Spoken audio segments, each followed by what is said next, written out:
პრემიერ-მინისტრი მივიდა საავადმყოფოში მხოლოდ 13 დღის შემდეგ და როგორც ჩანს უკვე კონკრეტული ნებართვით ივანიშვილისგან რომ მოხდარიყო პაციენტის ტრანსპორტირება. მძიმედ დაჭრილი აჭარის ყოფილი მეთაური სამკურნალოდ თურქეთში მხოლოდ მას შემდეგ გაუშვეს, რაც ამის ნებართვა ბიძინა ივანიშვილმა მისცა. ამ სკანდალურ განცხადებას პირველებთან საქართველოს ყოფილი მთავარი პროკურორი აკეთებს. მურთაზ ზოდელოვას ინფორმაციით, ირაკლი კობახიძე დაჭრილი თანაგუნდელის სანახავად მესამე დღეს მხოლოდ ივანიშვილთან შეთანხმების შემდეგ მივიდა.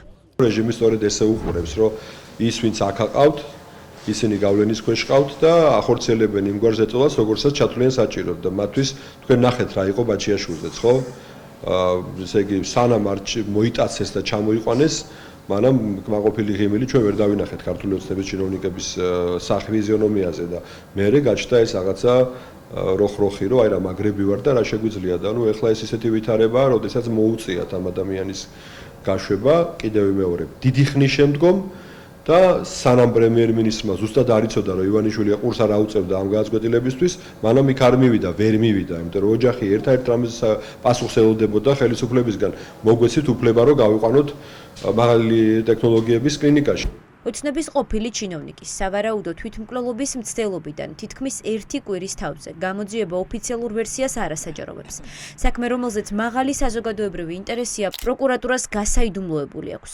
ვინ მიიყვანა თორნიკე რიჟვაძე თვითმკვლელობამდე? არსებობენ თუ არა ეჭვმიტანილები და რა ხდებოდა საგარეჯოში გასროლამდე რამდენიმე საათით ადრე?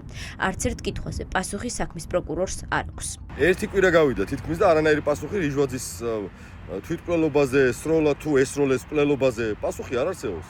ფაქტი ამ ადამიანს კლავდნენ, რა მნიშვნელობა აქვს თავად მიაღებინეს ეს გადაწყვეტილება თუ ესროლეს. თუმცა ცხადია რომ აქვს ადამიანის საზოგადოებას ეჭვი რომ მას შესაძლოა ესროლეს აი ამ ბესპრეცედენტურ გარჩევაზე. საუბარია იმაზე რომ სადღაც რაღაცა ორი ტყვია ნასროლი პასუხი არ გვაქვს. საუბარია იმაზე რომ შინაგან საქმეთა მინისტრი იყო, ამბობენ რომ რაღაც ვიღაც კრიმინალებიც იყვნენ. არანაირი პასუხი არ არსებობს. არანაირი ბუნდოვანებითაა მოცული ამ 1 კვირის განმავლობაში. ისიც კი არ ვიცით რამდენი ადამიანი იყო სუფრაზე არა და ძალიან მარტივი გასარკვევია, ხო? შაბათის ეთერმა გაარკვია, რომ ქართული ოცნების ერთ-ერთი მოქმედი მაღალჩინოსნის სახელით აჭარის მთავრობის ყოფილ უფროს დიდი ფულის მიტანას თხოვდნენ. წინააღმდეგ შემთხვევაში კი ციხით ემუქრებოდნენ. ბოლო შეხვედრა შუამავალთან საბედისწერო გასროლამდე რამდენიმე საათით ადრე თბილისში შედგა. უცნობია რა უთხრეს ოცნების ექს-მაღალჩინოსანს, თუმცა ინფორმირებული წყაროს თქმით, რიჟვაძე დარწმუნდა, რომ მისი დაკავება უკვე გადაწყვეტილი იყო. ივანიშვილის რეჟიმი უკვე ისეთი გახდა, რომ ადამიანების სიცოცხლით აწყობს ასეთ სპექტაკლებს, რომელიც რაღაც განგსტერულ ფილმებში გვინახავს, ეს უკვე სულ სხვა ფაზა არის, ხო, როდესაც რაღაცა წერილი იპოვნეს მედდამ გულის ჯიბეში და საერთოდ ეს ყველაფერი არის იმ კრიმინალური წარსულის გამოვლინება, რაც ივანიშვილს მოჰყვება მოსკოვიდან. შაბათის ეთერმა დაადგინა იმ პირების ვინაობა, ვინც საგარეჯოში საზღვაო ტრანსპორტის სააგენტოს უფროსის დედის სახლში საბედისწერო ღამეს ალექსი ახვლედიანთან და თორნიკე რიჟვაძესთან ერთად იმყოფებოდა. ესენი ოცნების ექს-მაღალჩინოსნის მამა დავით რიჟვაძე და რიჟვაძის დისქმარი დავით ბალაძე არიან. შეკრებაზე მყოფი სხვა პირების ვინაობას გამოძიება მალავს, თუმცა ყველა მათგანი წესით იმ ვიდეო კამერებს უნდა აღებეჭდა, რომელიც ახვლედიანების სახლშია დამონტაჟებული. კითხვებს აჩვენენ თავად მაღალი პოლიტიკური თანამდებობის პირები, მათი ერთგვარი გადაბრალების რეჟიმი და მათ შორის საგამოძიებო უწყებები, ვინაიდან არსებობს სხვადასხვა ვერსიები და ამ ვერსიებს ისინი არც უარყოფენ, არც ადასტურებენ, ანუ უპასუხო ტოვებენ საქართველოს მოქალაქეებს. მართლა თვითმკვლელობაც თუ ეცადა და ვინმე ეს არ ესროლა, ეს თავისთავად პრობლემაა. ასეთი ადამიანი რაღაც წარმატებული კარიერის, ხო? რა ვერ გაიხა იგი თანამდებობის დატოვებას რა ვერ გადაიტანდა, თუ რაღაც ის პრობლემები არ იყო, რაზეც იყო საუბარი, ყველა საუბრობდა, რაზეც მე თავის დაწერილ წერილში ამაზია საუბარი. ოპოზიციის ვერსიით რიჟვაძეს და მის ოჯახს კორუფციულ სქემებში ირაკლი ღარიბაშვილის მხილებას თხოვდნენ.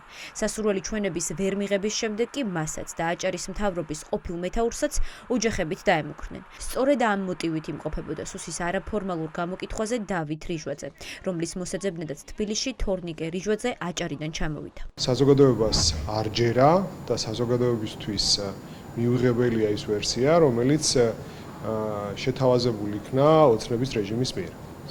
იმიტომ რომ თვითონ ოცნების რეჟიმი დგას ტყუილებზე, დგას კორუფციაზე და დგას შავ სალაროზე და როგორც ამბობენ, ამ შავი სალაროს გადანაწილების პროცესს მოყვა ეს სისხლიანი გარჩევა. ახლა ექსპერტიზამ უნდა თქვას არის თუ არა სამთავრობო მედიით გავრცელებული ეს წერილი რეალურად თორნიკე რიჟვაძის დაწერილი და თუ კი მაშინ გამოძიების დასადგენია როგორ მივიდა თორნიკე რიჟვაძე თვითმკვლელობის მცდელობამდე.